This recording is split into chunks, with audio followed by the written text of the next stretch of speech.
आवाज जनता समाचार में आपका स्वागत है। मैं हूं तमन्ना। आइए चलते हैं आज की खबरों की ओर।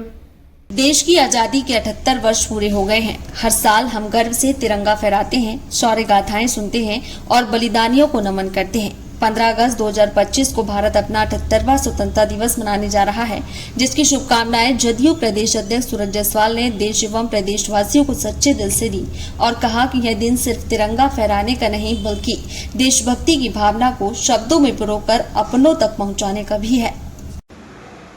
नमस्कार। 78वें स्वतंत्रता दिवस की मैं देशवासियों को और हमारी पार्टी के समस्त कार्यकर्ताओं को बहुत बहुत बधाई देना चाहता हूँ।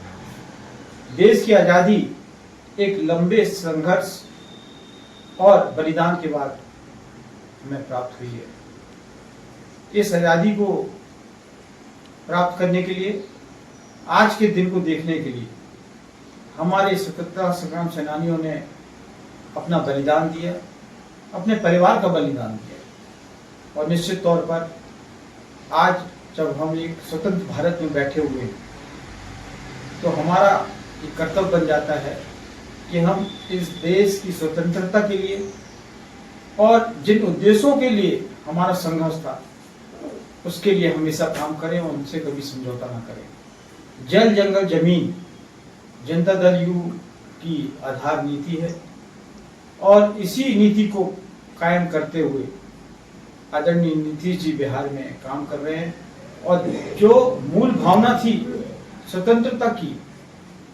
सामाजिक समानता, ये तभी लागू हो पाई जब बिहार में जातिगत जनगणना संभव हो पाई।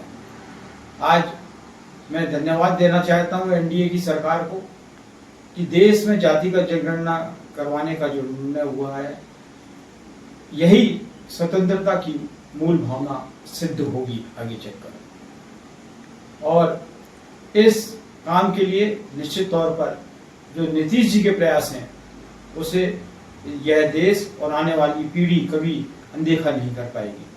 मैं आप सभी को स्वतंत्रता दिवस की बहुत बहुत बधाई देता हूं और आप सभी से एक विनती करना चाहता हूं कि हम स्वतंत्र भारत में हैं, इसलिए सर्वधर्म सद्भाव की भावना के साथ हम लोगों को इस देश में रहना चाहिए। यही स्वतंत्रता की मूल भावना है। आप सभी को एक बार फिर से स्वतंत्रता दिवस की बहुत बहुत बधाई। ये थी आज की खबरें। और खबर देखने के लिए हमारे चैनल को सब्सक्राइब करें, लाइक करें और बेल आइकन दबाना ना भूलें। आप देख रहे हैं जनता के लिए जनता की आवाज जनता समाचार। अन्य खबरों के लिए हमारा चैनल सब्सक्राइब करें।